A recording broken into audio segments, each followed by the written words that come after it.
Hi, it's Diederik Gelderman here, speaker, trainer, author of 4 published books and founder of Turbocharge Your Practice and Veterinary Productivity Academy.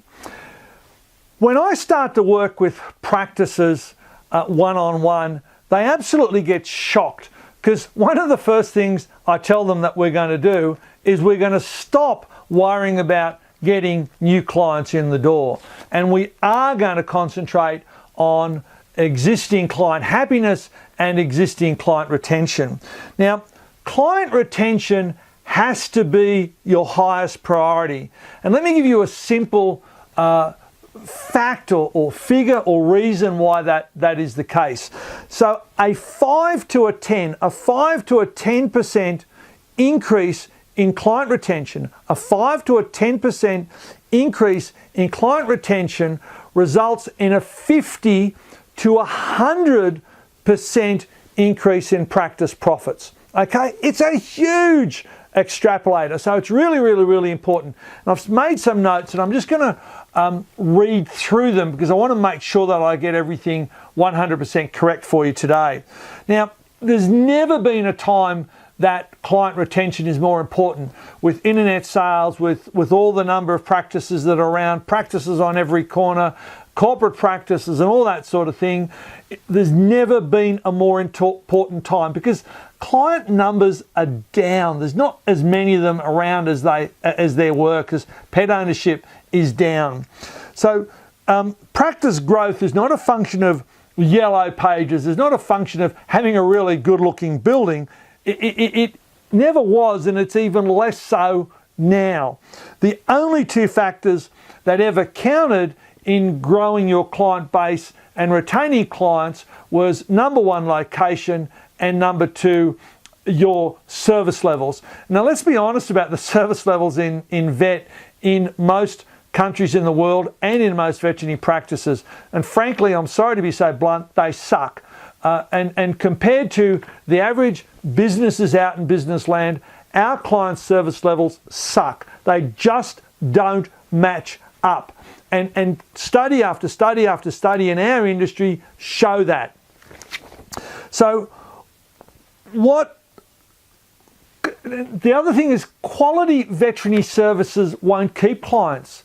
Clients can't tell a spay from a spay from a spay, or how well you did a surgery, or your TTA or your TPLO, or how well you treated the pancreatitis case.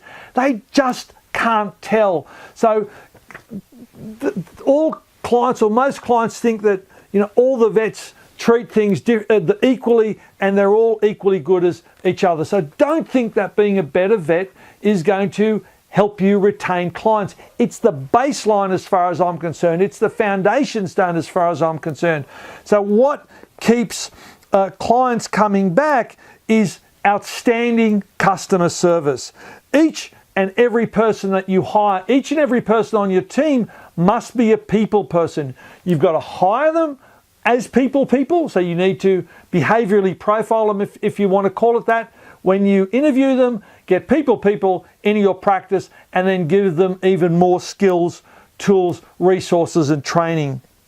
Now, if your receptionist is not audibly enthusiastic about the pet that's there in front of him or her and the care, then your battle to retain clients is doomed.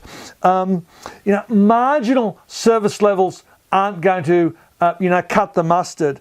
And at least 67%, that's 2/3, 67% of clients that leave practices worldwide do so because of this thing called perceived indifference. In other words, you didn't make them feel special.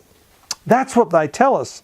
How do you then go and create this special feeling, or how do you make clients feel special? And I've got 9 strategies that we'll go through here today. So always call or SMS 1 or 2 days before to confirm their appointment, and also suggest that maybe they shouldn't feed their pet the morning of the visit, or the afternoon of the afternoon before the visit, in case you want to run some blood tests or something along those lines. Okay, always call within 15 minutes of a missed appointment to ensure that the client as well and to reschedule them. Do you know that 30% of clients who miss an appointment will not come back to you within 6 months because they're too embarrassed to walk back in your door? Again, studies corroborate this. So call them. Service the client that's in front of you first and the phone call second. So my rule of thumb is that you need to have enough people at your reception counter to handle the client that's here and now and to handle your phone call seamlessly. If this receptionist has to break rapport with that client to answer the phone, that's inappropriate.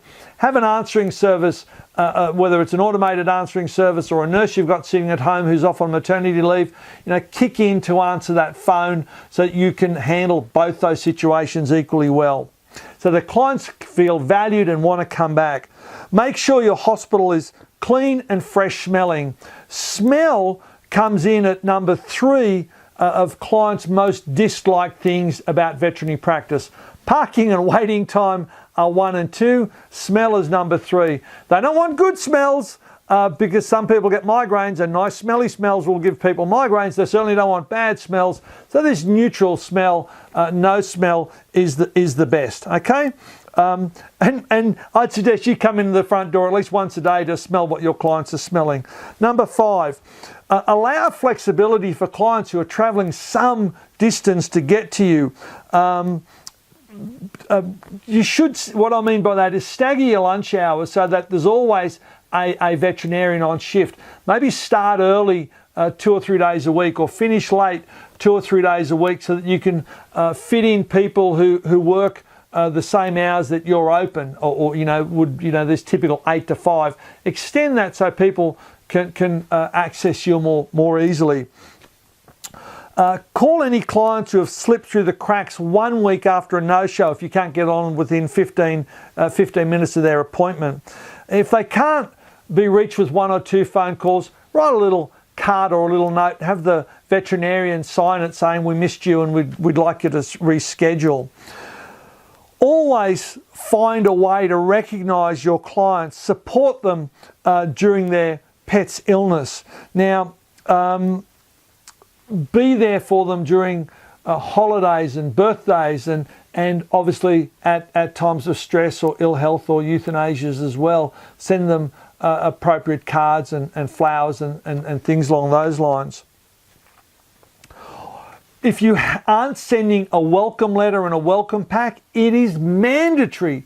It is mandatory. A welcome pack will increase your 3-year new client retention from 85% from 50% up to 85%. So a welcome pack increases your new client retention by 35%. It's mandatory that they get that within 3 to 4 days after their first visit.